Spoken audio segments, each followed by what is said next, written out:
Merci à vous d'être venus pour montrer votre intérêt sur le sujet de ce soir dans la relation entre les ovnis et le nucléaire. Alors, il y a un certain nombre de personnes parmi vous que j'ai vu tout à l'heure qui sont déjà des bons connaisseurs du sujet, et je ne connais pas tout le monde. A priori, d'accord. A priori, on me demande souvent mais quelle relation peut-il exister entre les ovnis et le nucléaire, parce qu'on n'en parle pas ni à la radio, ni à la télé, ni même dans la Figaro. Donc, il faut savoir d'abord, vous le savez bien sûr, puisque vous êtes ici, les ovnis, c'est un sujet qui est très peu connu aujourd'hui. On en parle un peu, on dit, selon moi, beaucoup d'erreurs ou d'illusions sur le sujet. Je m'expliquerai davantage à la fin de la conférence. Donc les ovnis, c'est des objets volants non identifiés, donc c'est un sujet qui n'est pas connu, qui n'est pas compris. Ça fait partie des phénomènes qui sont dits mystérieux aujourd'hui, qui ne sont pas expliqués par la science aujourd'hui. Donc c'est un phénomène qui n'est pas compris. Et le nucléaire, c'est presque la même chose. En France en particulier, vous savez qu'il y a un gros tabou aussi sur le nucléaire. On est tous inondés d'électricité qui provient du nucléaire, mais il ne faut surtout pas regarder ce qui se passe sous la couverture. Il y a beaucoup de désinformation sur le nucléaire, comme il y a beaucoup de désinformation sur le phénomène OVNI. Donc aujourd'hui, je suis là pour vous parler, et j'ai appris tout à l'heure que Patrice Galacteros vous a déjà parlé ou présenté de ce livre, parce que le livre sur lequel s'appuie la conférence est sorti en octobre 2017, il y a déjà un an. Mais tout le monde ne le connaît pas encore, je suppose, oui. Eh bien, mon propos, c'est d'éclairer davantage la relation entre ces deux phénomènes qui sont, chacun des deux, je répète, marqués par une très grande désinformation. Il m'a proposé de me présenter. Bon, je crois que c'est bien de me présenter un minimum pour que ceux qui ne me connaissent pas. Je suis scientifique de formation, donc docteur et sciences. Enfin, j'étais maître de conférence en physique à l'université. Je dis ça l'imparfait parce que maintenant le temps a passé, donc je suis à la retraite. À la retraite, ça a des avantages, c'est que je suis libre de m'exprimer sans contrainte et sans limite. Puisque, voilà, c'est déjà bien. Oui, merci, c'est bien comme ça, déjà. Voilà, puisque je suis un petit peu gêné quand je présente cette conférence, parce que je vais bien parler des ovnis nucléaires, ça va me prendre déjà une bonne heure, mais pour moi, la relation, plutôt la question qui vient naturellement à la suite de ça, qu'on pourrait placer d'ailleurs en préalable à tout ça, c'est qu'est-ce que c'est que les ovnis, quelle est la nature réelle des ovnis, quel est le sens de ces manifestations. Et c'est à ça que j'ai commencé à m'intéresser avant de m'intéresser à la relation entre les ovnis et le nucléaire. C'est pour ça que je suis un peu gêné, je vous disais, parce que je n'aurai pas le temps de développer l'interprétation, ou plutôt l'étude que j'ai développée pour mieux comprendre la nature de ces ovnis. Bon, j'y ferai allusion évidemment à la fin, je ne peux pas faire autrement. Mais ça sera un très court résumé où je n'aurai pas le temps de présenter aucun argument. Par contre, pour information quand même, je vous disais que j'ai étudié justement ce phénomène des ovnis à ma façon, avant de m'intéresser à la relation entre les ovnis et le nucléaire. Autrement dit, pour les personnes qui sont intéressées, il reste encore quelques livres que j'ai exposés sur la table, qui pour moi proposent l'étude fondamentale, à ma façon, je répète, pour expliquer ce que sont les ovnis et la nature réelle des ovnis, et l'origine des ovnis. Bon, mais même si je n'ai pas le temps d'en parler beaucoup pendant la conférence, habituellement, la conférence est suivie par des questions-réponses, et j'espère que vous aurez des réponses éventuellement sur cette partie-là. Bon, donc on y va rapidement. Pour ceux qui sont devant, voilà un exemple d'OVNI. C'est une photographie qui est classique, qui est connue. On voit un petit point noir ici, oui. Voilà, c'est une interprétation, je disais, qui est connue, donc qui a été authentifiée. Ce n'est pas un avion. Ici, même chose, on voit peut-être plus, 3 points blancs. La photographie est un peu floue ici parce que, en réalité, elle a été extraite d'une vidéo dont la qualité, la définition est limitée. Mais ça aussi, c'est connu, ce sont des exemples de manifestations d'objets volants non identifiés près ou au-dessus des centrales nucléaires.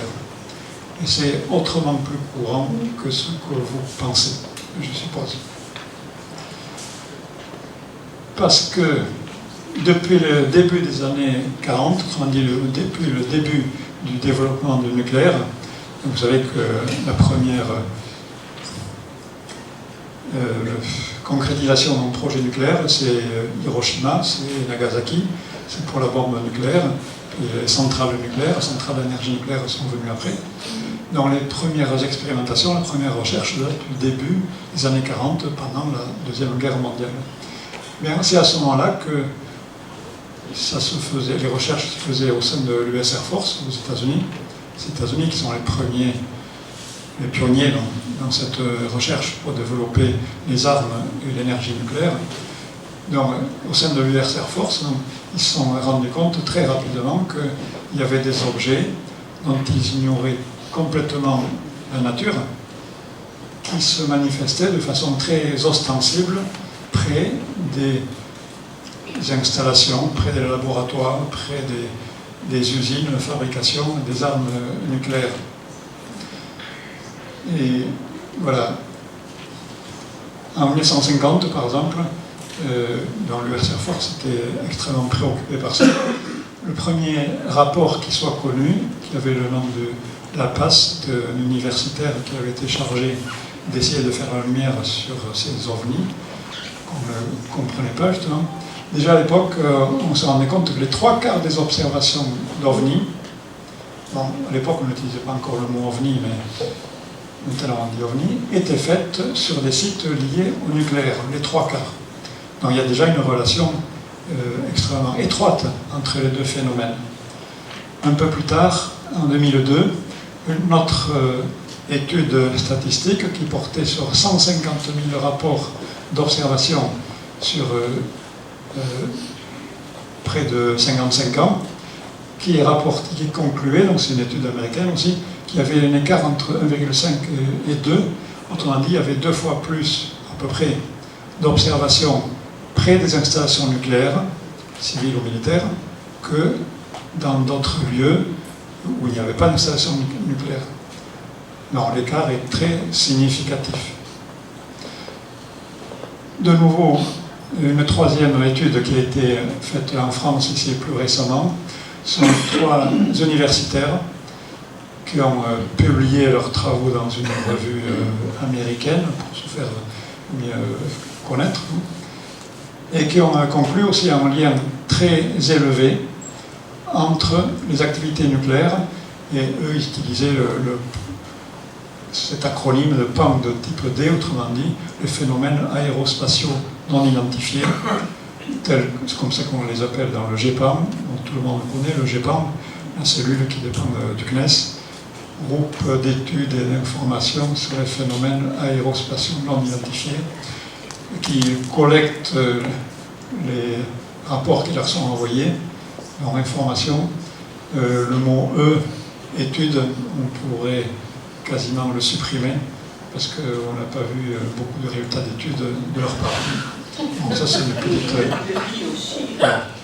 c'est une petite... entre parenthèses. Donc, les données de cette étude ont été prises dans le GEPAM, qui ont beaucoup d'informations quand même, et dans l'association Sortir du nucléaire, pour ce qui est des lieux d'implantation des sites nucléaires. Donc un lien très élevé entre les deux, et également, c'est intéressant de le constater aussi, un lien aussi élevé, significatif, entre les ovnis, on va dire, et les sites contaminés. Donc, quelle que soit la nature des contaminations qui étaient qui étaient prises en compte par le ministère de l'Environnement, de la Qualité, enfin un ministère officiel en France en tout cas. Alors pourquoi ce secret autour des ovnis? Bon, vous êtes sans doute posé la question et vous avez sans doute réuni. Ça marche un petit peu, oui. Quand ça veut, l'appareil. Donc tous ces survols qui sont faits de façon ostensible, c'est refait pour être vus par les hommes, vus à l'œil nu, depuis que les hommes ont développé l'énergie nucléaire, je disais. Bien, tous ces survols qui sont faits pour être vus par les hommes, mais ça implique que les sites en question sont très vulnérables à des objets qui n'étaient pas connus du tout, qui ne sont pas encore vraiment connus aujourd'hui, sauf que, bon, je répète, j'ai mon idée sur le sujet et j'en parlerai à la fin.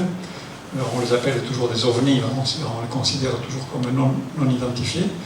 Autrement dit, si on se replonge dans le contexte, dans les années 40, 45, 50, la guerre mondiale et la guerre froide qui a suivi, les Américains avaient peur, c'était la première hypothèse évidemment pour comprendre la nature de ces objets, que c'était des armes de l'ennemi, autrement dit des armes soviétiques, qui étaient plus en avance que les leurs.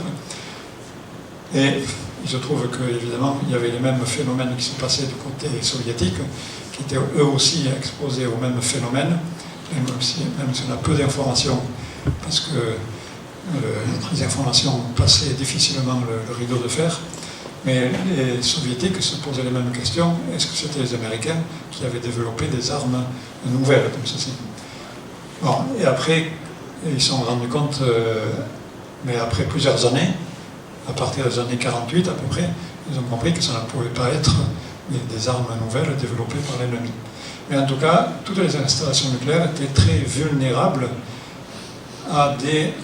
Comme on ne savait pas ce que c'était, on considérait ces objets comme des objets potentiels ennemis. C'est à partir des années 48 à peu près que l'interprétation, ou plutôt l'hypothèse extraterrestre, a été prise en compte et a pris plus en plus de force, parce que au jour d'aujourd'hui encore, c'est la seule hypothèse, l'hypothèse extraterrestre, qui est compatible avec les connaissances de la science d'aujourd'hui. Mais la science d'aujourd'hui, bon, par définition, les connaissances de la science sont toujours limitées, puisque la science avance de jour en jour, on le voit dans tous les domaines. Autrement dit, les connaissances d'un jour sont inférieures à celles du lendemain, de l'année suivante. Donc, au jour d'aujourd'hui, les sciences ne peuvent pas expliquer ces phénomènes, et donc ces phénomènes sont toujours considérés comme mystérieux, et l'hypothèse dominante reste toujours l'hypothèse extraterrestre.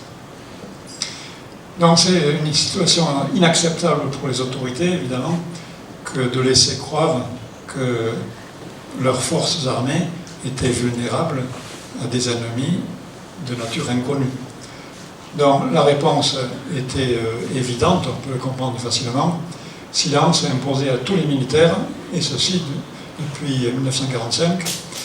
Et il faut savoir que quand je dis silence imposé à tous les militaires, imposé par tous les moyens. Bon, j'anticipe un petit peu maintenant. On a déjà parlé un petit peu de Roswell, j'y reviendrai très rapidement tout à l'heure. En général, quand on parle aux soucoupes volantes, en général, on parle de Roswell, parce qu'on a dit beaucoup de choses, mais comme il y a eu aussi beaucoup de désinformation sur le sujet, donc on dit tout et n'importe quoi, puisque pendant longtemps, on ne connaissait pas réellement ce qui s'était passé. Bon, maintenant, on ne peut plus parler de la même façon. Depuis 5, 10, 15 ans maintenant, il y a de plus en plus de témoignages qui ont été partagés de la part d'hommes ou de femmes, de scientifiques, de techniciens, même d'ouvriers, qui avaient été témoins directs de ce qui s'était passé à Roswell en 1947. Mais tous ces hommes-là, toutes ces femmes-là n'ont pas pu parler pendant toute leur vie, mais très souvent, c'est quasiment sur leur lit de mort qu'elles se sont déchargées d'informations très lourdes à porter qu'ils ont données à leur entourage et qui sont arrivées à la presse. Bon, ça fait partie des sources d'informations importantes, ce ne sont pas les seules. Il y a aussi des généraux, il y a aussi des hauts gradés militaires qui ont aussi fini par parler au bout de 10, 20, 30 ou 40 ans ou davantage. C'est-à-dire que, je ne vais pas développer ça davantage aujourd'hui, mais aujourd'hui on sait que à Roswell, il y a eu effectivement un crash d'OVNI, mais on ne peut pas encore dire davantage OVNI, de quelle nature d'OVNI c'était. Et voilà, je voulais dire ça simplement pour dire que le silence sur tout ce qui est lié au nucléaire a été imposé de force, quelquefois degré de force jusqu'à peine de mort. C'est la réalité qui n'est pas rare du tout, à tous les scientifiques qui étaient concernés. Bon, quelques-uns ont eu le courage de témoigner et de se délier de leur serment de secret. Et puis, ce qui est très important aussi, bon, beaucoup d'entre vous le savent, je suppose, mais les États-Unis, c'est un pays un peu paradoxal. C'est un pays dans lequel on ne peut pas faire ce qu'on veut. Et en même temps, c'est un pays dans lequel il y a une loi qui a été votée dans les années 60, je ne sais plus exactement, et renforcée quelques années après d'ailleurs, et qui oblige toutes les administrations, que ce soit l'US Air Force, que ce soit la CIA, que ce soit la FBI, qui les oblige à déclasser des documents officiels. Mais à ce moment-là, ça demande une procédure très lourde, en passant par des avocats qui demandent beaucoup de patience. Mais il y a eu quelque chose comme 15 000 documents officiels, US Air Force, CIA, FBI, qui ont été déclassés, autrement dit, qui montrent des documents de l'époque, donc qui montrent la préoccupation très grande des États-Unis vis-à-vis du nucléaire. Autrement dit, vis-à-vis, ça veut dire... Non, je me suis trompé, vis-à-vis des ovnis, il fallait comprendre. Vis-à-vis des soucoupes volantes, vis-à-vis de tous ces objets-là. Autrement dit, la réalité de ces ovnis, maintenant, ne peut plus du tout être mise en doute, alors que dans le monde ordinaire, dans le langage courant, la majorité des gens croient encore, mais c'est une croyance, que les ovnis, ça n'existe pas. Parce qu'il y a eu énormément de désinformation sur le sujet pour arriver à cette situation. Bon, ça c'est des préalables, mais je crois que c'est des préalables qui sont importants. Donc je disais, la réalité du crash d'OVNI est confirmée, et ce que je n'ai pas encore dit, c'est que par hasard, mais évidemment, il faut enlever le mot hasard, pour moi il n'y a pas de hasard du tout dans la vie. Je m'amuse quelquefois à utiliser cette expression pour dire que justement il n'y a pas de hasard. Roswell abritait la première base militaire de bombardiers, première en 1947. Et c'est de là que sont partis les avions pour aller larguer leurs bombes sur Hiroshima et Nagasaki.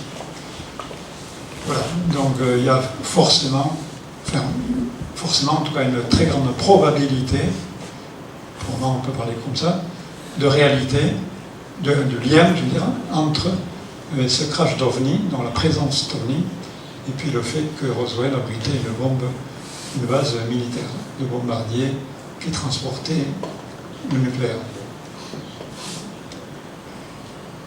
Alors, j'ai commencé déjà à dire qu'il y avait beaucoup de témoignages de gens, de militaires surtout, de scientifiques, de techniciens, qui ont accepté de passer par-dessus le secret qui nous avait été, sur lequel ils s'étaient engagés, sur lequel ils avaient signé, parce que c'était trop lourd pour leur conscience, et ils avaient compris que ça concernait toute l'humanité. Ce livre, OVNI et armes nucléaires, c'est le seul livre qui existe à ce jour sur le sujet par un Américain, Robert Hastings. C'est un enquêteur qui continue encore à travailler sur le sujet. Et pendant 30 années, il s'est consacré à rassembler des témoignages, des rapports d'observation sur la relation entre les ovnis et le nucléaire, justement. Alors, ça a été une source d'information pour moi aussi très importante. J'ajoute quand même que c'est dommage, ce livre n'est pas disponible en librairie pour deux raisons. D'abord parce qu'il est en anglais, il est écrit par un Américain, et puis parce qu'il a publié à compte d'auteur. Vu le sujet, sans doute, il n'a pas pu se faire publier par un éditeur officiel. Donc, ce qui fait que si on est intéressé, il faut s'adresser à lui et puis accepter de payer les droits de douane qui sont plus chers que le livre.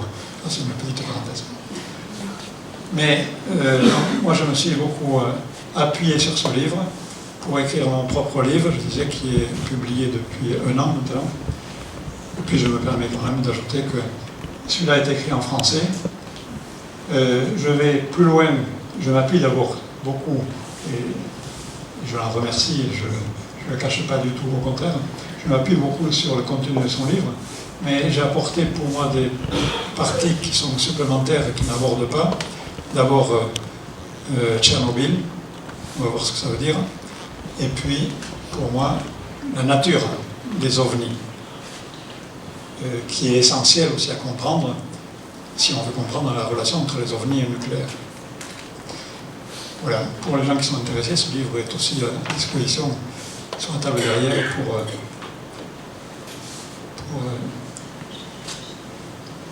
pour jeter un coup d'œil. Bon, exemple de témoignages qui sont tirés du livre de Robert Hastings. Des témoins rapportaient que des ovnis ont été vus au-dessus de silos de missiles entre 3 et 10 fois par mois. Autrement dit que c'était très courant, mais interdiction d'en parler à qui que ce soit. En 1951, quand la bombe à hydrogène a été expérimentée, on a vu une formation de 18 ovnis, 18 engins non identifiés, 18 soucoupes volantes. Quand je mets ça en avant, c'est-à-dire que pour moi, c'est vraiment des phénomènes qui sont ostensibles. J'ai déjà utilisé le mot, pour moi c'est le mot juste, des phénomènes qui font tout pour être vus par les hommes qui sont autour des installations nucléaires en question. Et quand on voit une formation de 18 ovnis en même temps, comme ceci, c'est on ne peut plus spectaculaire pour frapper l'attention des gens. Malgré ça, motus et bouche cousue dans l'interdiction d'en parler. Donc les observations étaient très communes. Très souvent, chaque fois que c'était possible, des avions de chasse étaient envoyés pour aller au-devant de ces ovnis, qui n'ont jamais pu les rattraper. Bon, les performances ne sont pas du tout comparables. Bon, il y aurait aussi des choses à dire sur le sujet. Dans tous les cas, interdiction d'en parler.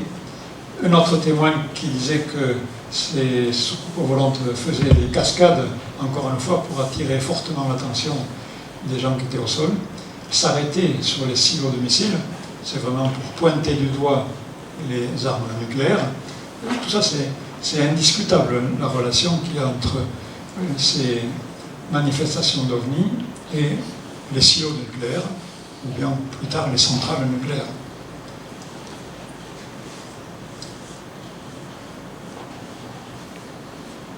Bon, je disais qu'il y avait un grand nombre de rapports officiels qui avaient été déclassifiés maintenant, donc qui sont disponibles maintenant, et disponibles, il faut son animal pour aller les chercher. Là, c'est un exemple. Évidemment, on ne peut pas dire grand-chose, mais ça a été traduit en français. Bon, là, c'est la traduction française. Bon, il faut être près de l'écran pour le lire, on ne voit pas grand-chose non plus. J'ai agrandi un petit peu ici pour montrer que c'était un mémorandum du gouvernement des États-Unis adressé au directeur du FBI. Ça s'est passé le 29 mars 1949. Et l'objet, c'était la protection des installations vitales, non vitales, du gouvernement des États-Unis. Donc confidentielles, bien sûr, en référence à la lettre San Antonio adressée au directeur en date du 31 janvier 1949, et qui résumait les discussions au cours des conférences hebdomadaires sécurité réunissant, bon, entre autres le FBI ici, dans la 4e région militaire, concernant les aéronefs non identifiés, c'était en 1949, on les appelait comme ça, soucoupes volantes et boules de feu. Il est répété que le sujet est considéré comme secret par les officiers de renseignement, tant de l'armée que de l'Air Force. Bon, ça c'est un exemple de document que l'on peut trouver. Bon, je passe dans autre chose en France.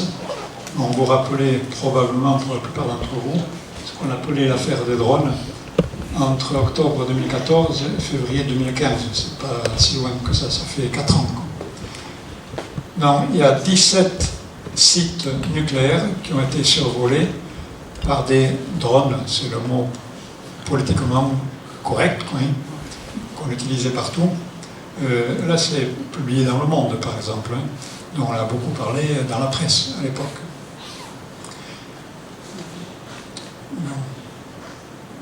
Voilà. Il faut savoir que en France, il y a 19 sites nucléaires qui rassemblent 58 centrales. Il y en a 17 qui ont été survolés. On pourrait dire qu'il y en a 17 au moins pour lesquels il y a eu des rapports d'observation. On dit quasiment la totalité, sinon la totalité, pendant une période de temps limitée entre octobre et février suivant. Donc c'est une vague, on peut dire, d'observation qui est unique dans le monde, par sa nature et par le nombre d'observations qui ont été faites. Alors, dans le journal Sud-Ouest, le directeur Pascal Pezzani de la centrale du Blayais, le Blayais c'est juste au-dessus de Bordeaux, mais lui, il a exprimé que c'est un ovni et non pas un drone qui a survolé la centrale nucléaire du Blayais. Bon, lui a parlé de façon plus sincère, de façon plus franche. Bon, évidemment, ça ne pouvait pas être des drones, ça ne pouvait être que des ovnis, pour plusieurs raisons qu'on va revoir tout à l'heure. On a parlé aussi dans Paris Match à l'époque, dont l'hypothèse ovni plane sur les centrales. Bon, maintenant, ça a été un peu oublié tout ça. Alors, qu'est-ce qu'on peut en dire? Pourquoi ça répond pas bien? Bon, pour dire que ça ne pouvait pas être des drones, que ça ne pouvait être que des ovnis, d'abord, aucune photo n'a été diffusée. Les pouvoirs publics, les directeurs, enfin les responsables des usines, ne pouvaient être que extrêmement préoccupés par des survols sur lesquels il n'y avait aucune maîtrise. Survols par des objets non identifiés. On les appelait drones, mais rien ne prouvait que c'était des drones. En effet, au même jour, plutôt au même soir, il y a 6 sites dans des lieux différents en France qui ont été visités dans la même soirée. Donc, à supposer que c'était des plaisantins qui voulaient s'amuser à faire survoler des drones autour, il fallait qu'ils soient sacrément organisés pour se manifester en 6 lieux différents sans se faire prendre. Sans se faire prendre, et parce que, encore une fois, les centrales nucléaires sont sous la responsabilité de la gendarmerie. Ça fait partie de la réglementation habituelle. Autrement dit, ça a été plusieurs fois dans les hélicoptères ont essayé de suivre ces drones, même une fois par vent de 70 km/h. Est-ce que les drones de l'époque pouvaient se déplacer par un fort vent comme ceci? Et on peut en douter. Et surtout que les hélicoptères n'ont jamais réussi à rattraper ni à battre encore plus les soi-disant drones. Donc, il n'y a aucune arrestation qui a pu être faite, évidemment. Ça veut dire que les autorités se voilent évidemment la face. C'est de la désinformation volontaire, pure et simple. Ils préfèrent taire la vérité plutôt qu'avouer que des objets non identifiés, ça veut dire d'origine non humaine, se manifestent autour des centrales nucléaires. Ça, c'est quelque chose qu'on ne peut pas dire ou qu'on ne veut pas dire. Bon, maintenant, on va passer à des choses plus sérieuses. Un missile qui a été intercepté en vol, ça se passait aux États-Unis. L'information est très connue, c'est très classique pour les gens qui s'intéressent à ce phénomène. En 1964, dans une base aérienne militaire en Californie, bien, à cette époque, les Américains étaient en train de développer les missiles intercontinentaux Autrement dit, ils voulaient envoyer des missiles qui étaient censés pouvoir toucher le territoire soviétique. C'était la guerre froide à ce moment-là. Mais ils étaient en phase d'expérimentation. Il se trouvait que tous les missiles qui étaient lancés, bien, ils chutaient, il y avait un problème technique, ils n'atteignaient jamais leur cible.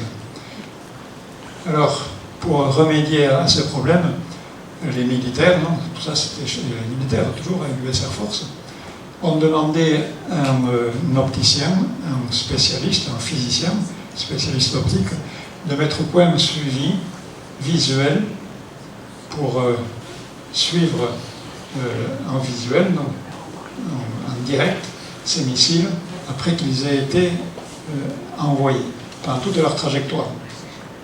Donc, il y a un système donc, très élaboré qui a été mis au point.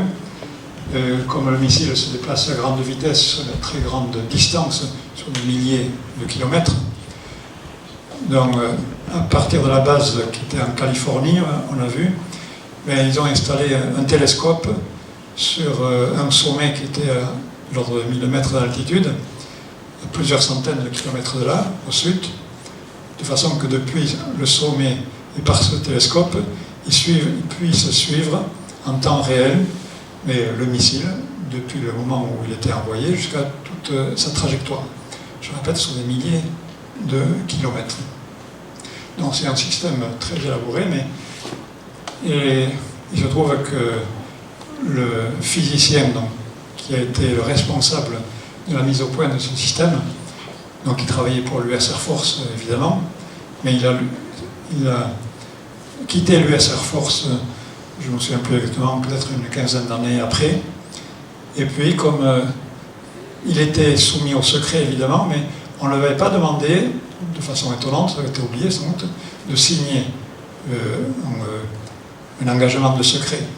Autrement dit, au bout de 15 ou 18 ans, quelque chose comme ça, et après avoir quitté l'US Air Force, mais il a témoigné de ce qu'il avait fait.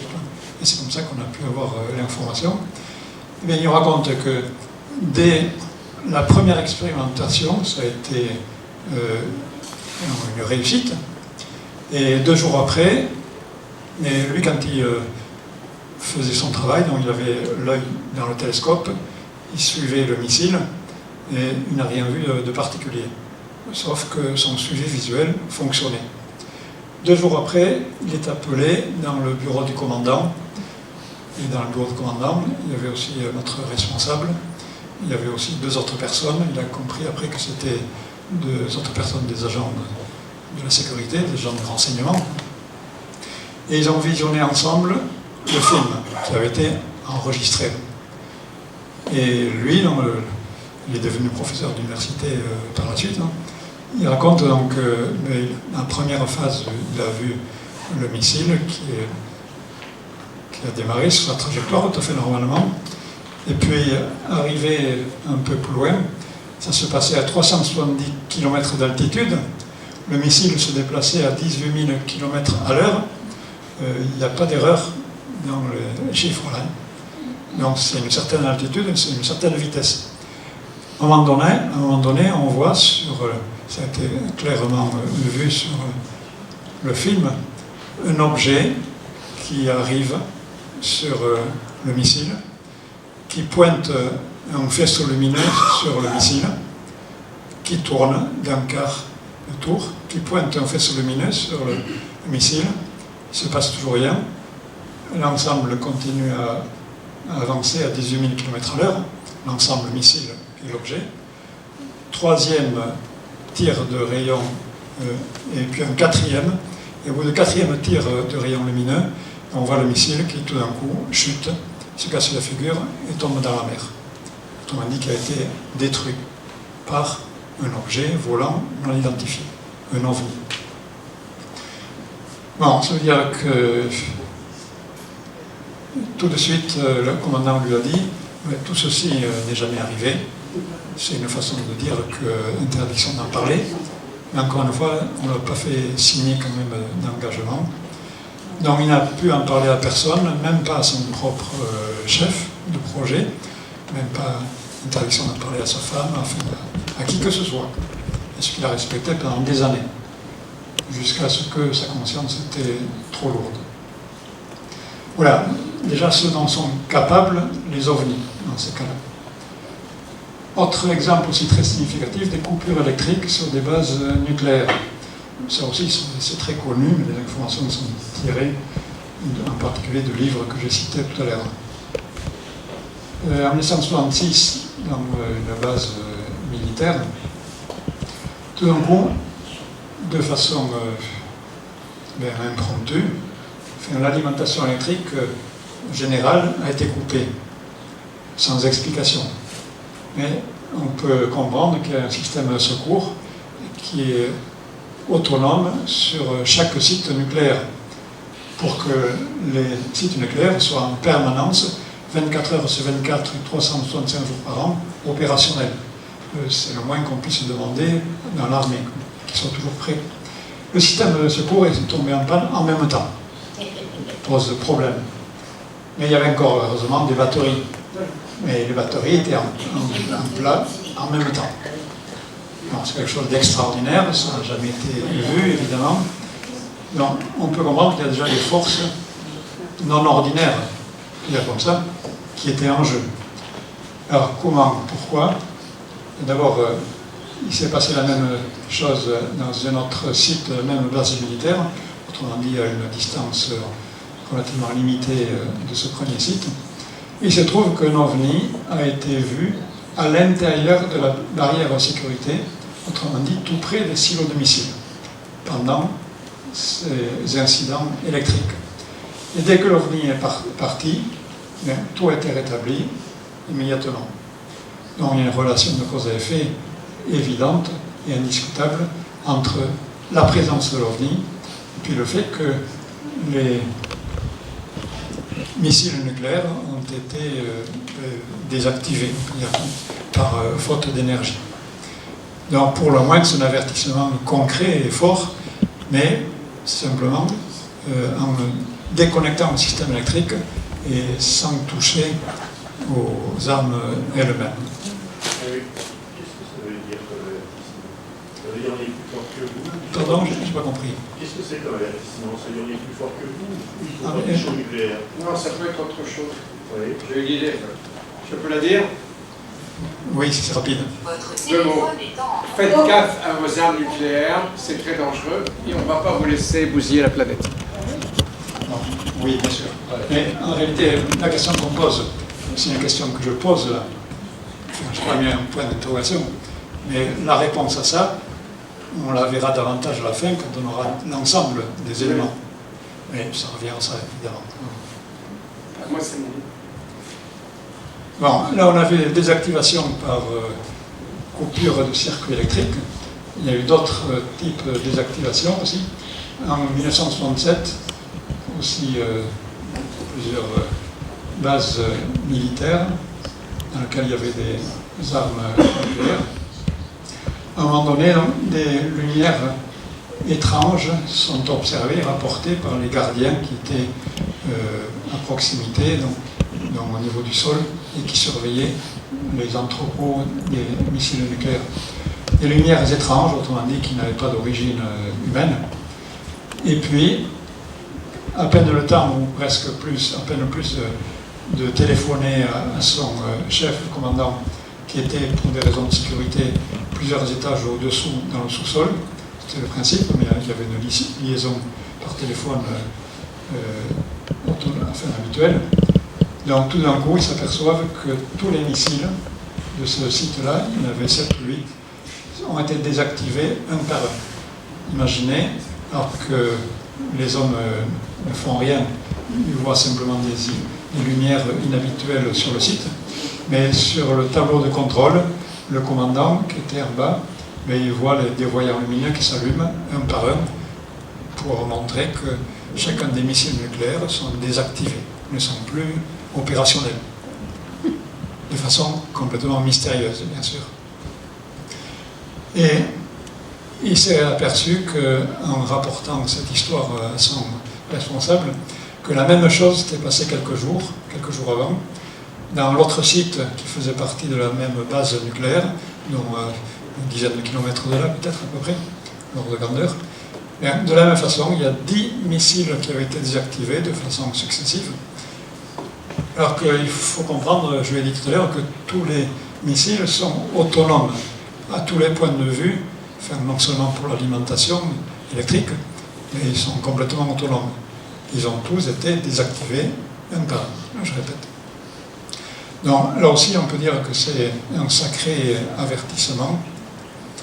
Et puis, oui, je disais que le commandant, le capitaine à l'époque, qui a dû monter en grade après, quoi, ce n'est que longtemps après qu'il a rapporté cette observation, mais sur un moment, on lui a intimé l'ordre de non-divulgation. Comme ça se passe tout le temps. Comme ça se passait, en tout cas, tout le temps. Ça doit se passer encore, probablement. Donc là aussi, c'est des avertissements forts de la part de ces objets. Autrement dit, je ne vais pas plus loin pour le moment, mais on peut comprendre déjà qu'il y a une intelligence qui est derrière ces objets. Bon, c'est évident. Des intelligences non humaines, c'est évident aussi. Donc, il y a des intelligences non humaines qui se manifestent là pour nous dire, ce que vous avez déjà traduit tout à l'heure, pour nous mettre en garde, nous les hommes, les humains, sur les dangers de cette énergie nucléaire, de ces armes nucléaires. Là, c'est un autre rapport officiel qui date de 1967 de la base de Montana. Et j'ai juste mis en gros et traduit un extrait. Le fait qu'il n'y ait pas d'explication rendant compte de la perte de 10 missiles, ça se rapporte à ce que j'ai rapporté tout à l'heure, génère une grande préoccupation auprès du haut commandement. Non, c'est pas un commentaire, c'était écrit dans le rapport de l'US Air Force.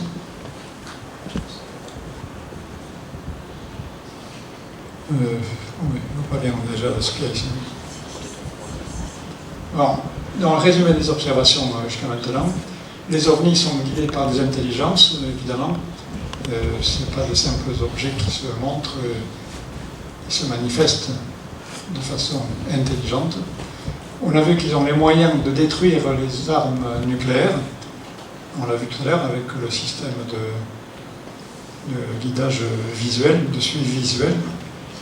On a vu aussi qu'ils peuvent arrêter les centrales nucléaires, peuvent désactiver. Mais on a vu aussi qu'ils ne les ont jamais réellement détruits.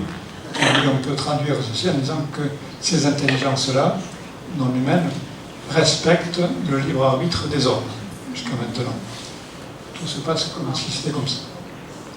Alors, tout ceci, c'est un très très rapide exposé de la situation. Je répète, c'est davantage développé dans mon livre, évidemment. Ici, c'est très rapide dans le cadre d'une conférence. Mais la situation est extrêmement, et le mot est faible, préoccupant par rapport à l'humanité, par rapport aux responsables qui sont en charge du nucléaire. Mais les responsables, est-ce qu'ils sont responsables au sens plein du terme? En tout cas, nous sommes exposés, nous, tous les êtres humains de cette terre, nous sommes exposés au danger du nucléaire. Et on le verra davantage avec Tchernobyl, qu'on va voir tout à l'heure. Donc la situation est extrêmement préoccupante. Tous les gens qui s'intéressent à ce phénomène, relation entre ovni et nucléaire, l'ont compris intimement dans leur être au plus profond. Donc, ce qui fait qu'ils ont fait tout ce qu'ils ont pu pour faire connaître cette situation. Et en 2001, Stephen Greer, que certains connaissent peut-être, c'était un médecin, au départ, médecin généraliste aux États-Unis, mais qui a consacré aussi une très grande partie de sa vie pour rassembler des témoignages de militaires et de scientifiques qui avaient été témoins de manifestations d'OVNI, et en particulier autour des sites nucléaires. Et il a organisé une conférence officiellement, avec le plus de bruit possible, National Press à Washington. Il a fait aussi intervenir ces témoins militaires aussi devant le Congrès, mais sans aucune reconnaissance, sans aucune conséquence. En 2010, La même chose a été répétée par Robert Hastings, l'auteur du livre que je vous ai montré tout à l'heure. Lui aussi, il a fait une conférence aussi, avec les mêmes personnes et avec d'autres encore, pour faire tout ce qu'il pouvait pour faire connaître au monde entier la relation entre les ovnis nucléaires, et toujours sans aucune reconnaissance, même en expliquant que les hommes jouent avec le feu, avec le nucléaire, toujours rien. Et vous le savez, aujourd'hui, personne ne le prend au sérieux, personne ne connaît d'ailleurs la relation réelle entre les ovnis et le nucléaire. Donc le secret est toujours maintenu au jour d'aujourd'hui.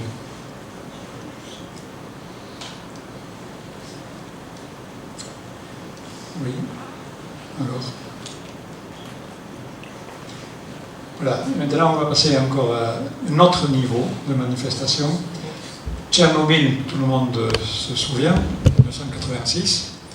C'est la plus grande tragédie, plus grande catastrophe ou tragédie industrielle de tous les temps.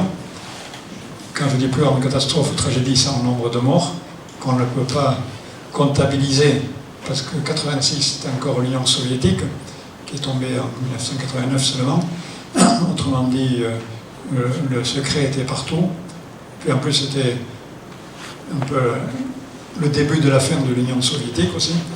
Ce qui fait qu'il y a des centaines de volontaires, entre guillemets, qui n'étaient pas volontaires, mais qui étaient forcés de venir pour remédier, pour...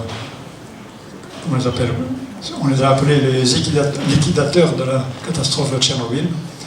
Donc pour faire tout ce qu'ils ont pu pour étouffer les dégagements de radioactivité. Mais les estimations, ça ne peut être que les estimations les plus sérieuses, je pense, se montent en millions de morts. Je dis bien en millions de morts. Mais les estimations officielles, évidemment, ce n'est pas du tout le même ordre de grandeur. Donc c'est la plus grande tragédie industrielle de tous les temps. Bien, donc qu'est-ce qui s'est passé? On va le voir très rapidement. Le réacteur nucléaire à Tchernobyl, le combustible uranium a été usé. C'est-à-dire, quand on dit usé, c'est-à-dire que le combustible uranium est formé de l'uranium 235, qui est l'isotope fissile, qui est l'isotope actif, qui est responsable de la libération de l'énergie dans les centrales nucléaires, dans les armes nucléaires aussi, quand elles sont à l'uranium. Mais comme il y a peu d'isotope 235 dans l'uranium à l'état naturel, on est amené à l'enrichir par des procédés industriels. Et on parle d'uranium enrichi, c'est connu par les spécialistes, de façon à augmenter la proportion d'uranium 235, l'isotope qui est utile, qui est fissile. Mais au cours du fonctionnement de la centrale, la proportion d'uranium 235 diminue, et donc on dit que le combustible devient usé. À ce moment-là, il faut changer le combustible pour le recharger en combustible qui a été enrichi. Bon, donc c'est habituel. À un moment donné, donc, le combustible étant usé, il fallait arrêter le réacteur pour remplacer le combustible. Et ils ont voulu faire une expérimentation nouvelle à ce moment-là, c'était vraiment une expérimentation, pour ne pas simplement arrêter naturellement le fonctionnement du réacteur, ils ont voulu essayer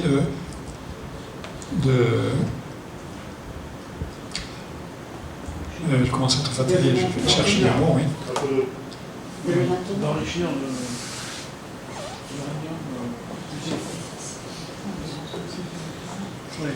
Bon, ils ont voulu, donc, ils ont cherché, je n'ai pas encore trouvé le mot, trouver le moyen de... L'enrichir? Non. Non, de remplacer les combustibles par des barreaux plus... Non, ils ont voulu reprendre cette énergie qui était dissipée, qui était liquidée, qui était perdue, et ils ont voulu, l'utiliser, si vous voulez, pour générer une énergie électrique. Bon, mais c'était une procédure nouvelle, expérimentale, Ça ne s'est pas passé comme il l'envisageait. Donc très vite, le réacteur s'est emballé. Très vite, la température a dépassé les 1000 degrés. Et à ce moment-là, tout de suite, il n'y avait plus aucun contrôle. Ça s'est passé très vite. Les barres d'arrêt d'urgence qui sont censées être enfoncées dans le combustible pour arrêter en urgence la désintégration de l'uranium, c'était déjà trop tard. Donc les barres d'arrêt d'urgence n'ont pas pu descendre dans la cuve, dans le réacteur, ce qui fait qu'il n'y a plus aucun contrôle. Toutes les conditions étaient réunies pour qu'il y ait une explosion nucléaire. Bon, je le dis et je le répète, ça n'a jamais été écrit, je ne l'ai jamais vu. Je suis scientifique de formation, je ne suis pas spécialiste du nucléaire, je le reconnais, mais j'ai quelques bases quand même en physique nucléaire que j'ai enseigné à l'université. Selon moi, j'explique davantage ça dans mon livre, je répète, toutes les conditions physiques étaient réunies pour qu'il y ait une explosion nucléaire qu'il n'y a pas eu. Parce qu'il y a eu des explosions, il y a eu des séries d'explosions, mais personne n'a rapporté avoir vu un champignon atomique sur le site de Tchernobyl.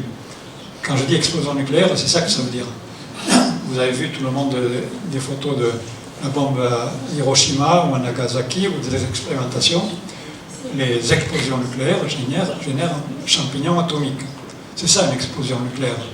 Il n'y a pas eu d'explosion nucléaire à Tchernobyl, je répète lourdement, alors que les conditions étaient réunies, selon moi, pour qu'il y ait une explosion nucléaire, parce que les ingénieurs n'avaient plus aucun contrôle sur le réacteur. Alors, déjà c'est une observation qui doit nous interpeller fortement. Mais il y a beaucoup plus que ça.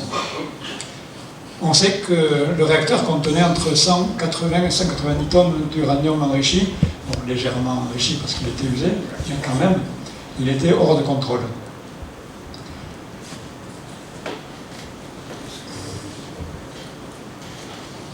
Donc, les conditions physiques étaient réunies, ce que j'ai dit, pour qu'il y ait une véritable explosion nucléaire, qu'il n'y a pas eu. L'explosion aurait dévasté toute l'Europe, toute la Russie ou toute l'Asie. J'insiste encore lourdement. À Hiroshima, par exemple, la bombe contenait 64 kg d'uranium. Là, il y avait 180 tonnes d'uranium. Bon, en réalité, c'est la réalité de ce que je dis là.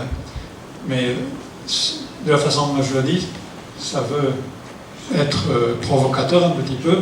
Les scientifiques me reprocheraient de le montrer comme ceci, parce qu'il faut voir aussi la teneur de cet uranium en isotope de 135. À Hiroshima, il était extrêmement enrichi, alors qu'à Tchernobyl, il était très peu enrichi parce qu'il était usé. Voilà. Donc, c'est pas aussi spectaculaire que laisse montrer la différence de masse, mais quand même, les chiffres sont réels quand même. Alors ma question, c'est pourquoi l'explosion nucléaire n'a pas eu lieu? C'est ça la question qu'il faut se poser, qui n'a jamais, je le dis lourdement, qui n'a jamais été posée nulle part. Bon, je suppose qu'il y a certains parmi vous qui connaissent le sujet, un peu qui sont intéressés, qui n'ont pas attendu que je vienne, qui n'ont pas attendu que j'écrive mon livre.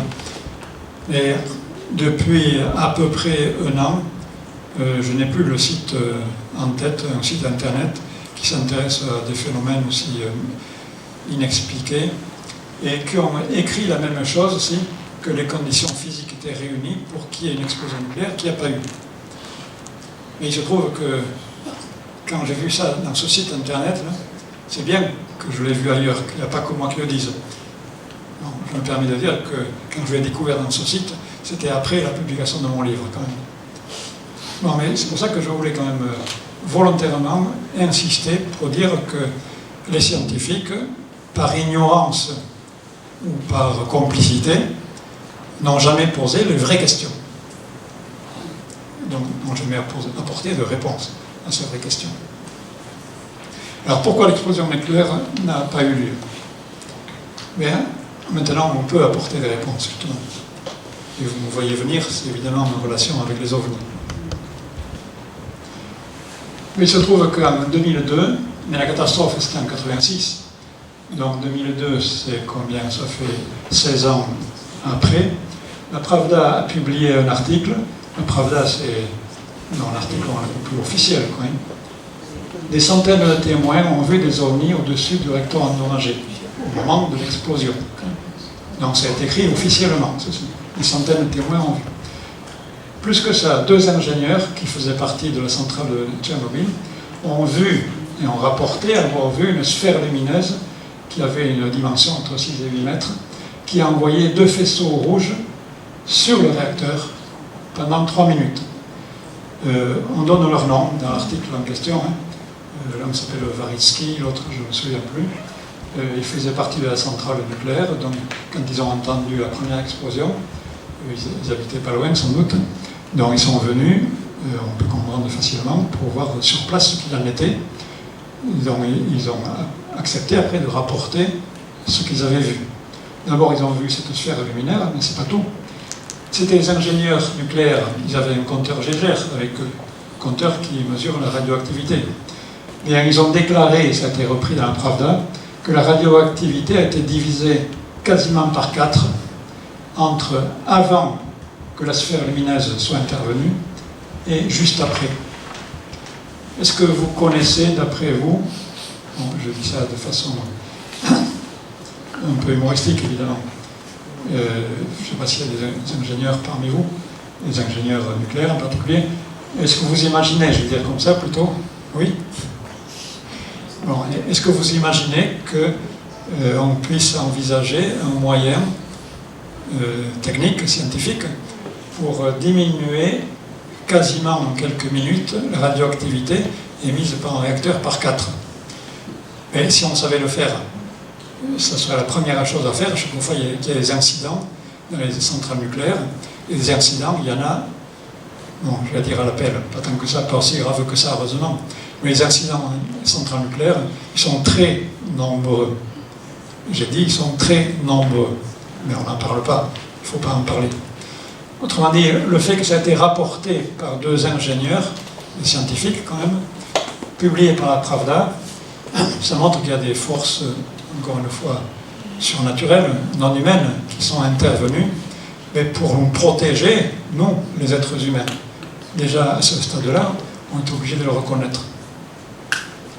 Donc c'est probablement grâce à ça que l'explosion nucléaire a été évitée. Mais bon, ce n'est pas encore suffisamment précis, il y a d'autres informations beaucoup plus précises. Voilà, une photocopie, enfin une copie de l'article de la Pravda, qui est encore disponible aujourd'hui pour les gens qui sont curieux. Mais l'article, plutôt le site de la Pravda, est disponible en russe évidemment, en anglais aussi, en français aussi. Mais il se trouve qu'en français, les archives ne remontent pas à l'année 2002. Attendez, si vous voulez le trouver, il faut consulter en russe si vous le pouvez, ou bien en anglais, pour remonter à aux archives de 2002, et on trouve encore aujourd'hui cette page-là. Donc, autrement dit, c'est le plus officiel, ce dont je vous parle là.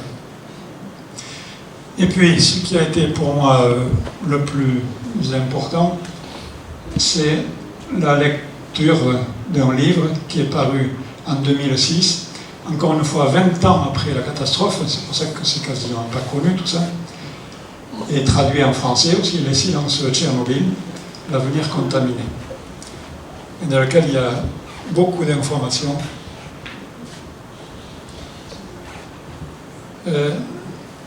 Dans ce livre, donc, il y a 3 scientifiques russes, dont les noms sont connus, enfin réputés, qui étaient chargés de l'étude pour comprendre ce qui s'était passé dans la catastrophe de Tchernobyl. Et au bout d'une quinzaine d'années à peu près, comme ils essayaient d'expliquer en tant que scientifiques, donc ils essayaient d'expliquer aussi théoriquement ce qui s'était passé, l'enchaînement des choses qui étaient passées à Tchernobyl, mais ils ont été amenés à prendre contact avec un scientifique français, Georges Lochac, qui est un peu âgé maintenant, mais qui est le directeur d'un centre de recherche le nom m'échappe, dans le centre Louis de Broglie, oui. C'était un élève de Louis de Broglie à l'époque, oui. Donc c'est une autorité française il y a quelques dizaines d'années. Et voilà, dans le livre Le silence de Tchernobyl, Georges Lochak a été interviewé et rapporte les observations de 3 scientifiques russes. Et à tous les 4, ils ont été amenés à publier des articles qui sont un peu plus officiels, qu'on peut trouver. Mais encore une fois, ça a été publié qu'en 2006, 20 ans après la tragédie. Et ils rapportent dans leur analyse, dans leur étude, et dans leur livre aussi, plusieurs énigmes n'ont pas été mentionnées dans le rapport officiel, et qui sont toujours des énigmes. D'abord, on a retrouvé le couvercle de réacteur qui pèse 2000 tonnes, qui a été basculé, non pas détruit, basculé, alors que les parois du réacteur sont intactes. Bon, tout ce que je vais vous dire là, c'est pas connu du tout, sauf des personnes qui font des recherches dans le sujet, quoi. Parce que ça a été publié 20 ans après, encore une fois. Et on continue toujours à laisser de côté ces informations, parce qu'on en reste toujours au rapport officiel, mais les rapports officiels qui n'ont pas pris en compte ces informations, puisqu'on ne les connaissait pas à l'époque.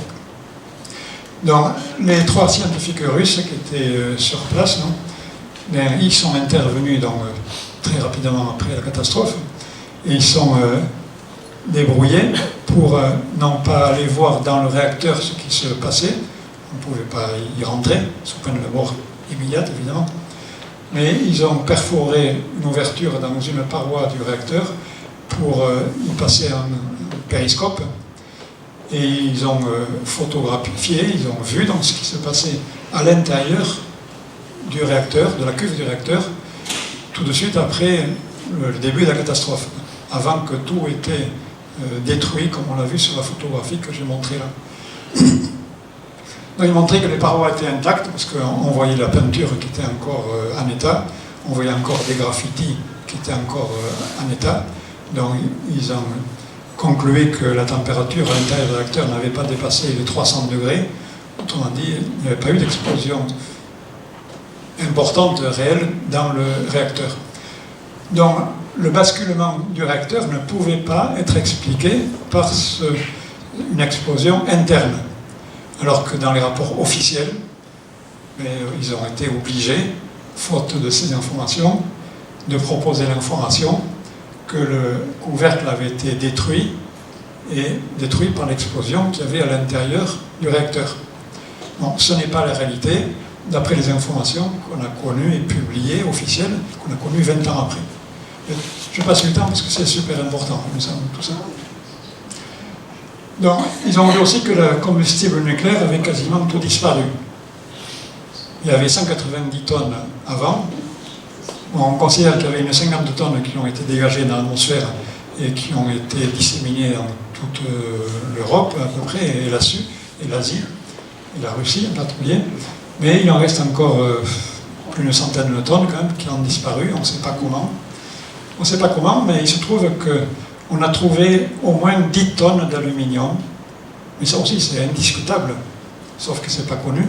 On a trouvé 10 tonnes d'aluminium dans le réacteur. Il n'y a pas d'aluminium. On peut comprendre que, tout le monde le sait, l'aluminium, c'est un métal qui n'a aucune capacité de rigidité, de solidité, qui n'est utilisé nulle part dans les centrales nucléaires. Il n'y a pas d'aluminium.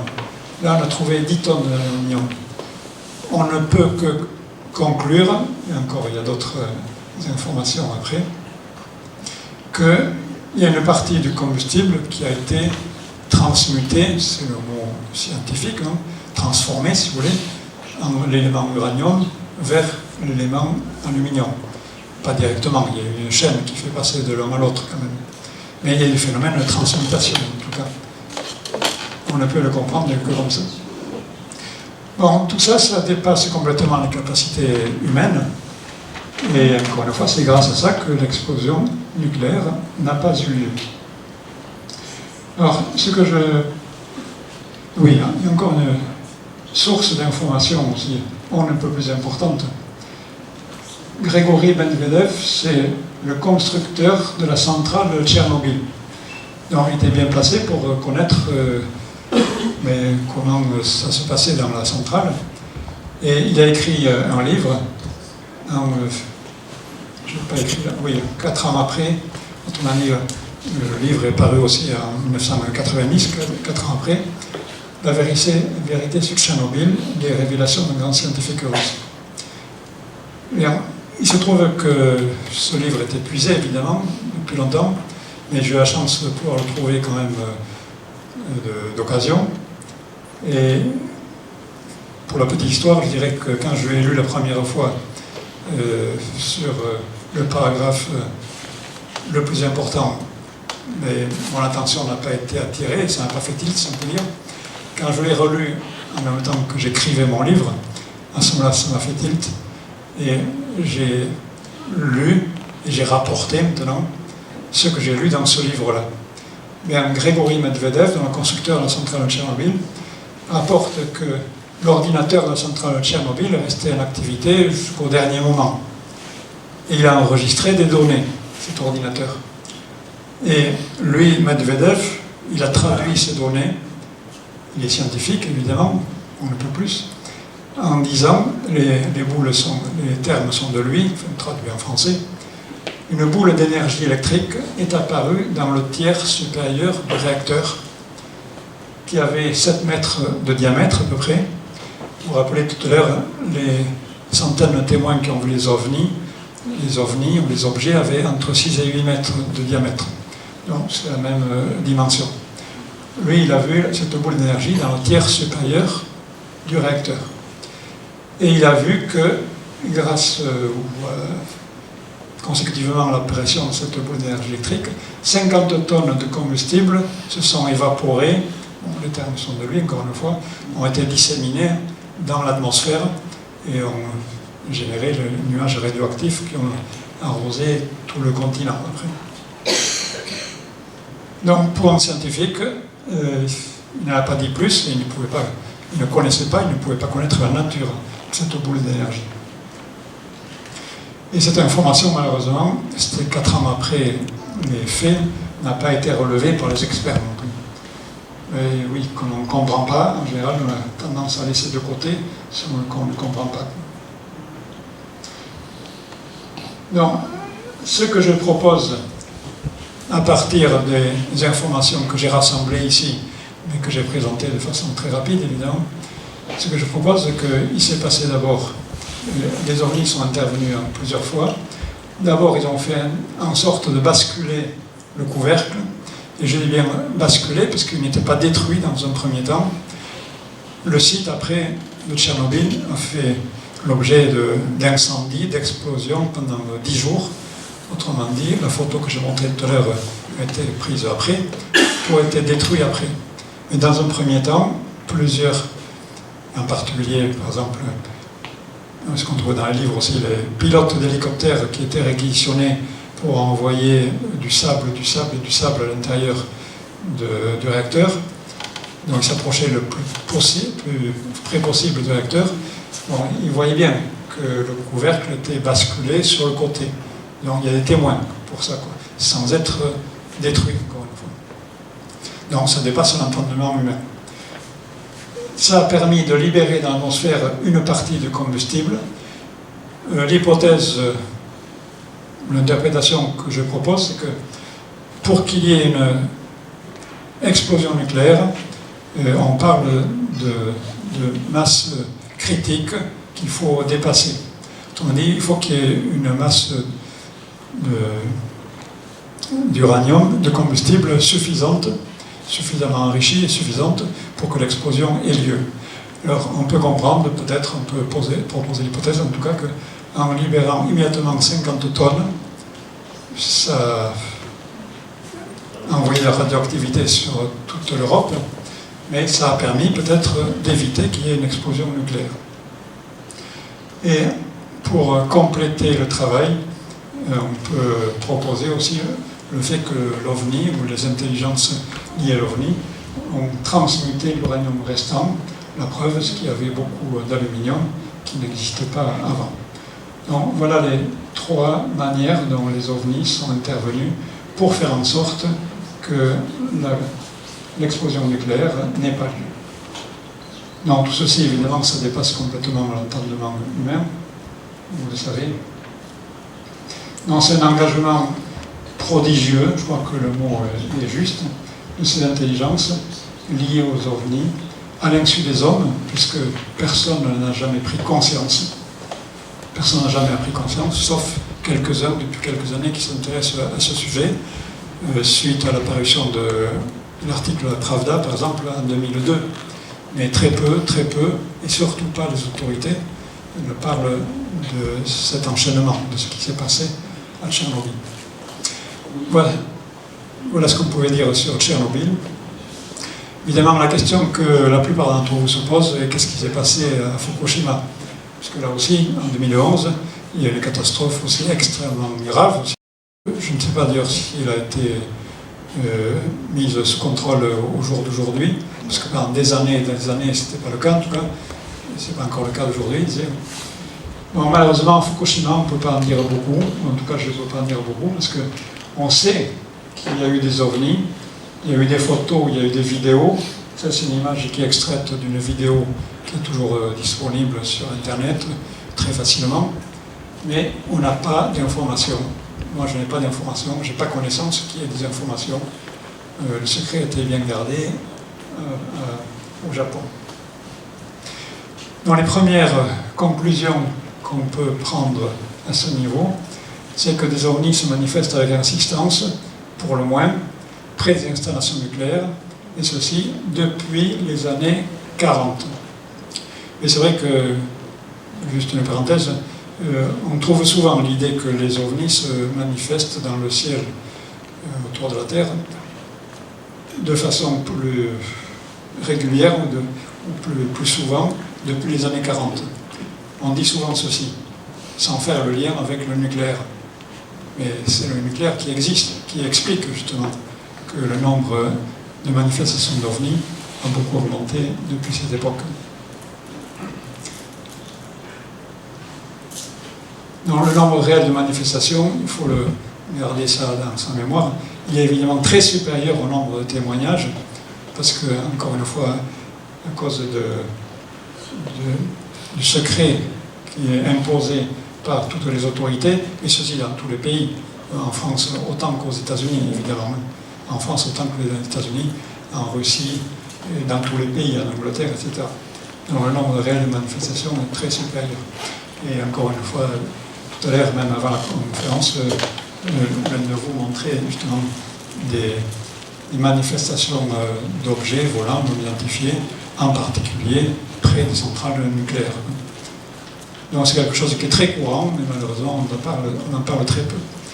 Donc on a vu que les ovnis ont une maîtrise sur la matière qui est incomparable par rapport à ce dont sont capables les hommes. Ça veut dire que, pour le moment, on peut dire sans conteste, si on regarde ceci de façon sérieuse en tout cas, des intelligences non humaines veillent sur l'humanité pour nous faire comprendre la dangerosité du nucléaire et même pour nous protéger. Pour nous protéger, la preuve est faite, indiscutable selon moi, à Tchernobyl, pour nous protéger je cherche le mot le plus fort qu'on puisse trouver, des dangers, c'est tellement plus grave. Donc sont responsables les êtres humains. Voilà, et pourtant les hommes les ignorent parce que tout est fait pour qu'il y ait des désinformations de façon qu'on n'ait pas connaissance de tout ça. Et maintenant, bon, je disais, je vais être amené à passer rapidement. Parce que, oui, mais dans tous les cas, bon, je vais suivre ce que j'ai prévu sur les images, mais ce n'était pas l'objet de cette conférence. C'est pas intéressant non plus que je parle pendant 3 heures, il m'aurait fallu 2 heures de plus. Ça ferait éventuellement l'objet d'une autre conférence si vous êtes intéressé. Mais ce que je peux dire simplement, c'est que dans tous les cas, dans une conférence, je ne peux donner qu'un résumé, un concentré de ce que j'ai mis dans les livres que j'ai écrits. Jusqu'à maintenant, j'ai respecté le principe que je ne parle dans mes conférences que ce que j'ai approfondi c'est-à-dire publié dans mes livres.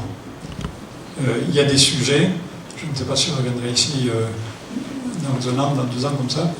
Il y a un livre, par exemple, qui est terminé pour moi depuis presque 6 mois maintenant, mais qui ne sera publié qu'en avril prochain.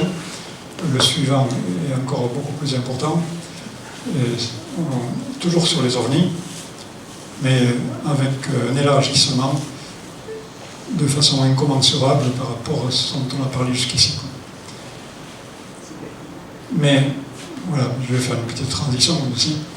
Si je suis amené comme ça, bon, vous n'êtes pas obligé de croire ce que je dis, évidemment, mais moi je le dis avec mon cœur, parce que, je répète, je suis scientifique de formation, et j'ai voulu montrer que ce n'est pas une analyse rationnelle que j'étudie ces phénomènes, mais je ne fais pas intervenir que l'intelligence de là, il y a aussi l'intelligence du cœur, si on peut dire, ce qui résonne à l'intérieur de moi. Et le développement de l'interprétation que je propose, que je vais passer très rapidement maintenant, sur la base de cette interprétation, ça me donne une ouverture sur des horizons incommensurables, non seulement sur les phénomènes ovnis, mais sur tous les phénomènes mystérieux qui sont des manifestations dans la matière. L'intelligence en lui-même, sous-entendu. Bon, je parle comme ça, mais je ne sais pas si c'est juste, parce que je ne sais pas si je me fais bien comprendre, parce que je n'ai pas encore développé ce que je vais dire maintenant. Sur la nature réelle des ovnis.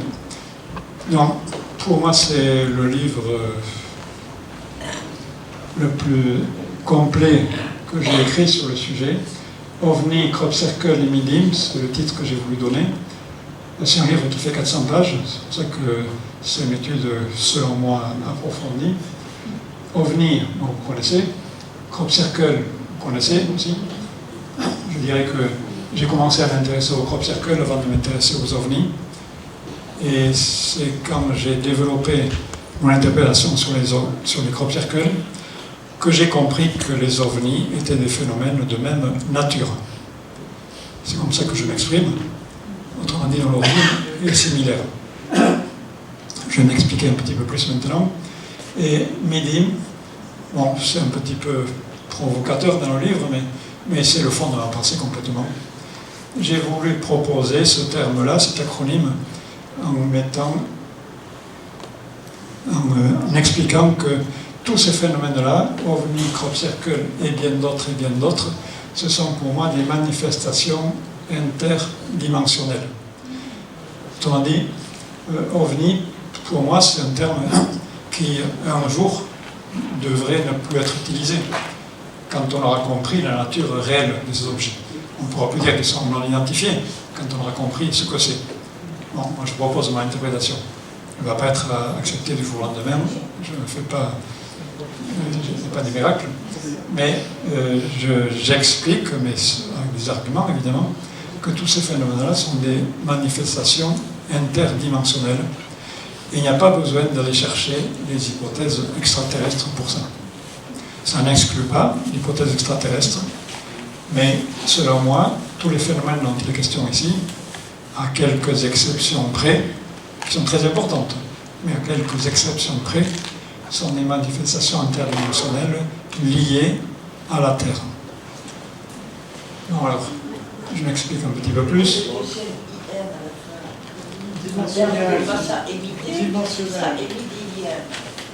Oui, Midim, manifestation interdimensionnelle.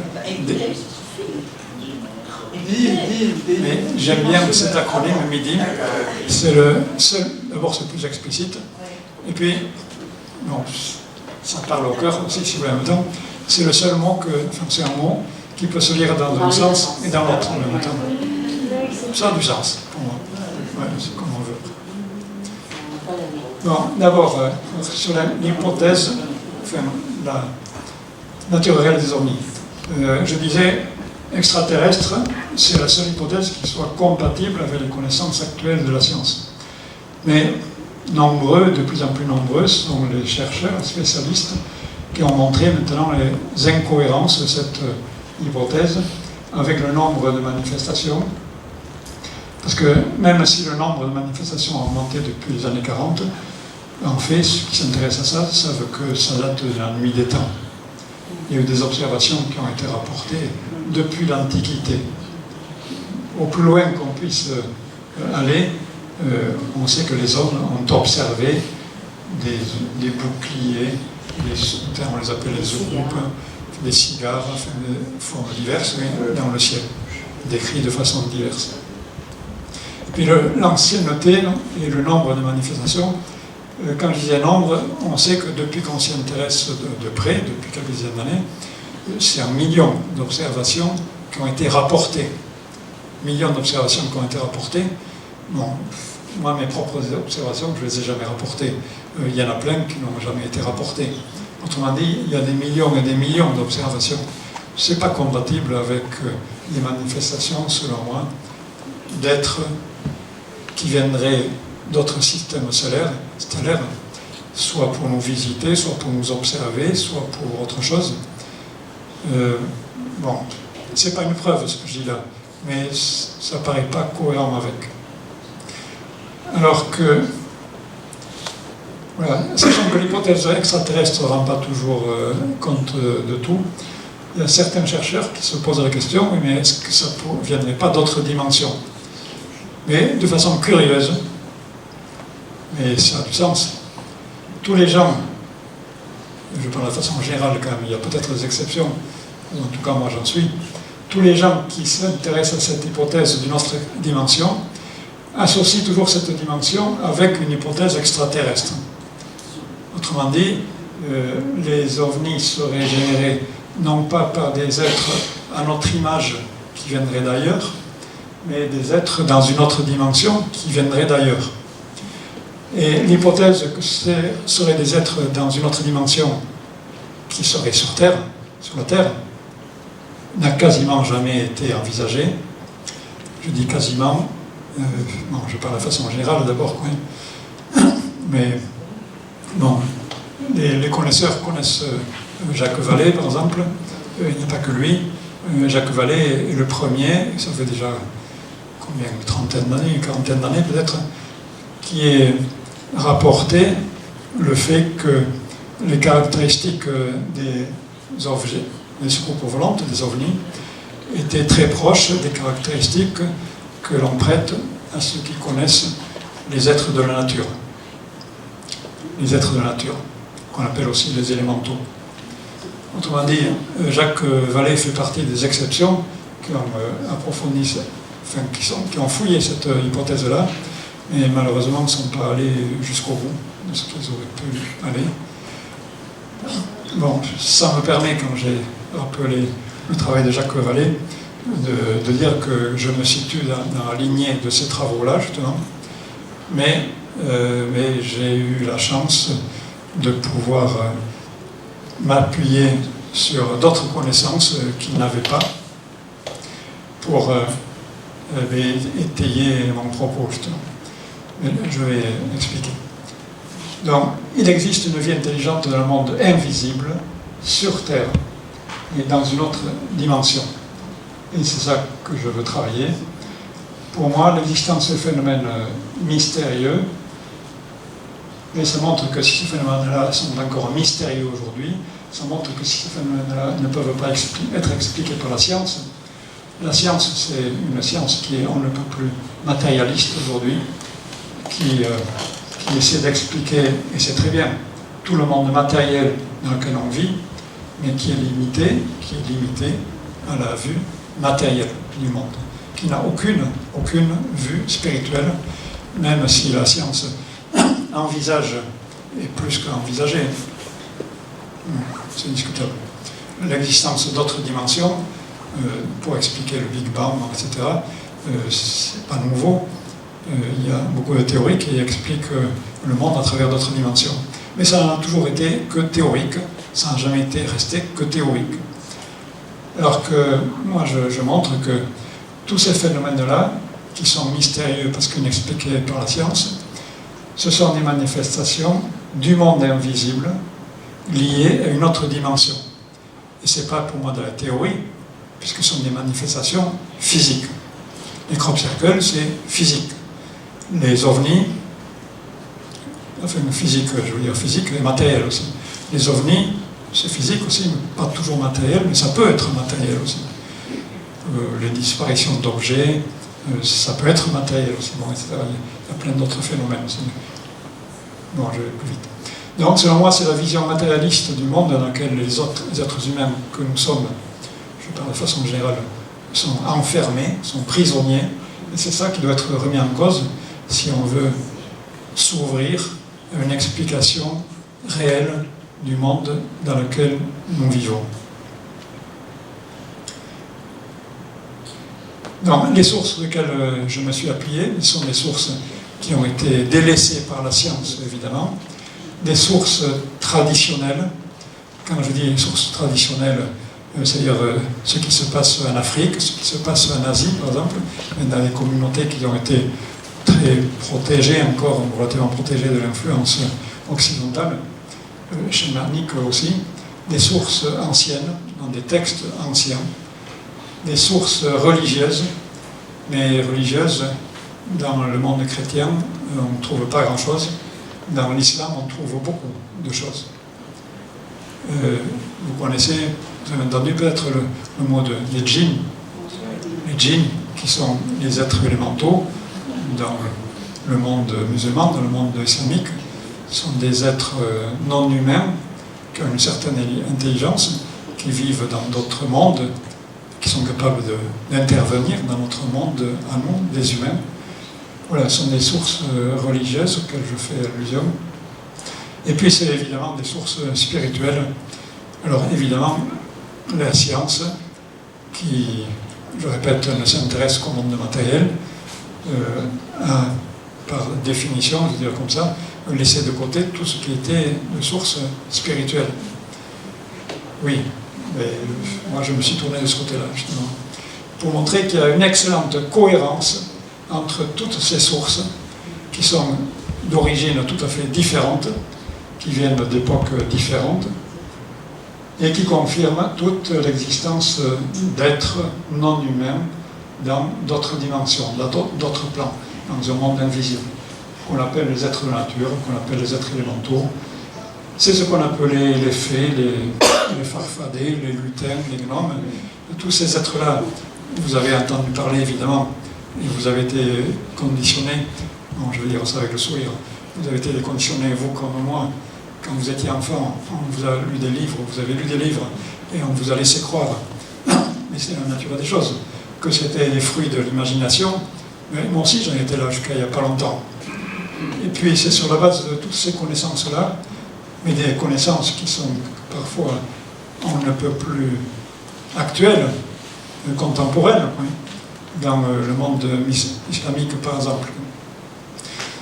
J'étais amené, mais c'est dans le prochain livre qui sortira en avril prochain ou mars prochain, à rapporter des témoignages de la part de personnes que je connais, autrement dit des personnes dignes de foi pour moi, des témoignages qui rapportent comment des djinns sont intervenus dans leur vie. Et bon, j'ai rapporté mes témoignages personnels qui me sont arrivés à moi, mais ce n'est pas des exceptions du tout. Pour les gens qui s'intéressent à ça, c'est très courant. Dans les êtres élémentaux, bon, je pourrais en parler pendant des heures encore. Les êtres élémentaux, ça existe évidemment, comme j'ai eu des preuves de leur manifestation chez moi, dans la maison ou à l'extérieur, de diverses façons. Il y a des gens qui les voient, il y a des gens qui les perçoivent. Les enfants les perçoivent, c'est très courant. Mais pour se rendre compte que les enfants peuvent les percevoir, mais il faut que nous, les adultes, soyons déjà ouverts à cette possibilité. Et c'est ça qui est rarement le cas. Bon, les clairvoyants les voient exactement. Bon, il y a des preuves de la réalité de ces êtres élémentaux. Donc, comment sont décrits les élémentaux selon la science spirituelle? Parce que, bon, là, je ne m'adresse pas, disons, à tout le public parisien, je veux dire comme ça. Donc, vous êtes des personnes qui sont intéressées par le sujet. Donc, je ne vous connais pas, mais a priori, vous êtes potentiellement ouverts à des connaissances qui viennent d'autres sources que de la science. Donc je vous propose les connaissances qui viennent de la science spirituelle. Si ça vous gêne, vous les laisserez de côté, évidemment. Elena Blavatsky, qui a fondé avec des amis le mouvement de la théosophie à la fin du 19e siècle, disent que les élémentaux, on les appelait les êtres élémentaires à l'époque, peuvent être reconnus et revus par des clairvoyants. Ce sont ces termes-là que j'ai utilisés. Ils peuvent produire et condenser des objets, ce sont ces termes à elles aussi, pour les rendre tangibles. Donc des êtres qui sont invisibles, habituellement, peuvent condenser des objets, peuvent condenser l'énergie pour rendre des objets tangibles, qu'on puisse les toucher, matérialiser, ça veut dire. Rudolf Steiner, qui a fondé le mouvement de l'anthroposophie, au début du XXe siècle aussi. Patrick Petrie, là, ça ce sont les deux sources les plus importantes pour moi, que je cite partout dans mes livres. Patrick Petrie et Sally Meisel, qui ont fondé le mouvement de la psychoanthropologie. Mais ils ont beaucoup parlé aussi de ces êtres élémentaires. Ce sont des êtres qui sont très intelligents, mais une intelligence différente de l'intelligence des êtres humains. Ils ont un savoir très étendu. Ça peut vous paraître incroyable, mais c'est un savoir très étendu comparable à celui des hommes, alors que nous, on ne les connaît pas, on les ignore complètement. Leur corps est fait de sous-matière. Là, on commence à être un petit peu plus précis. Autrement dit, leur corps n'est pas fait de matière au sens habituel du terme, il l'appelle sous-matière, parce qu'il y a une matière qui est plus dense, qui est moins dense, qui est plus subtile, et qui, pour cette raison, ne nous est pas perceptible à nous, pour la plupart d'entre nous. Je disais tout à l'heure, il y a des exceptions. Ils peuvent être bienveillants envers nous, les êtres humains, mais ils peuvent être espiègles, peuvent être trompeurs, ils peuvent aussi jouer des tours pendables, je dirais. Enfin, ils n'ont pas du tout la conscience morale que nous connaissons, nous les êtres humains. Donc ils n'ont pas conscience de la différence entre ce qu'on appelle le bien et le mal. C'est-à-dire qu'ils n'ont pas conscience de la confusion qu'ils génèrent en nous, les êtres humains, quand ils se font passer pour ce qu'ils ne sont pas, par exemple. Bon, puisque je vois quelques sourires, il y a des gens qui me comprennent, je vais prolonger ma pensée, au risque de ne pas me faire comprendre par d'autres. Ils se moquent de nous, ça veut dire qu'ils peuvent être capables de se moquer de nous quand ils se font passer pour ceux qui ne sont pas. Si je suis plus précis maintenant, je dirais quand ils se font passer pour des extraterrestres qui ne sont pas. C'est ça le fond de ma pensée, mais que je développe dans mon prochain livre. Mais je peux en parler un petit peu plus.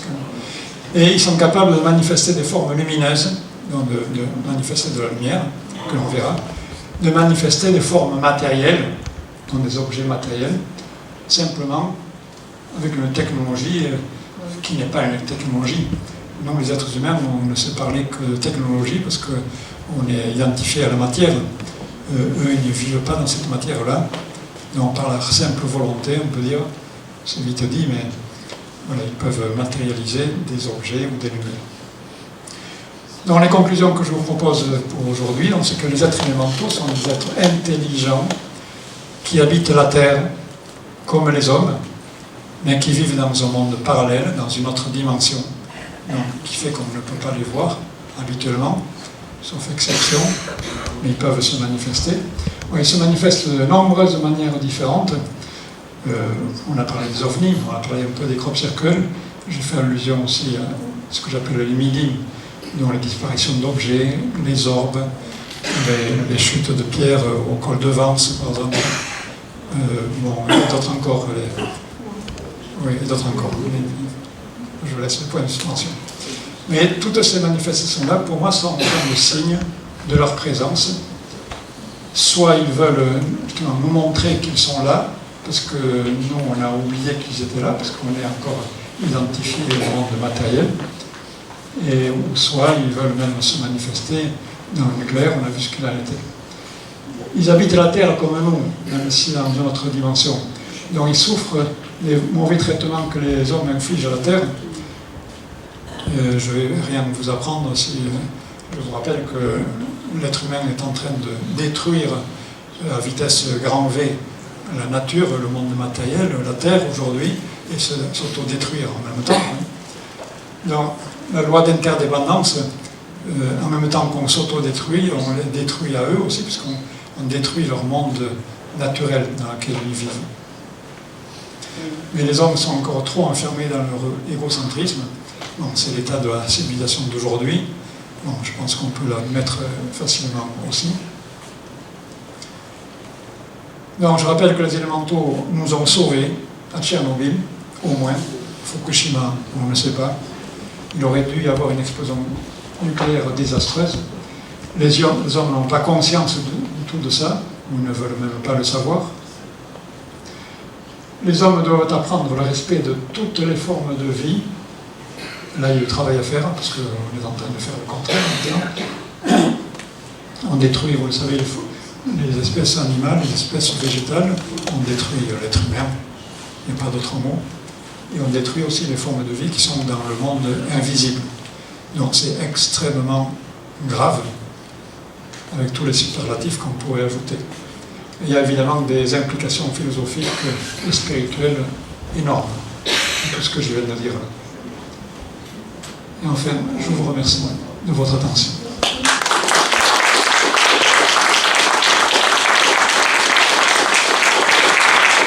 Merci beaucoup.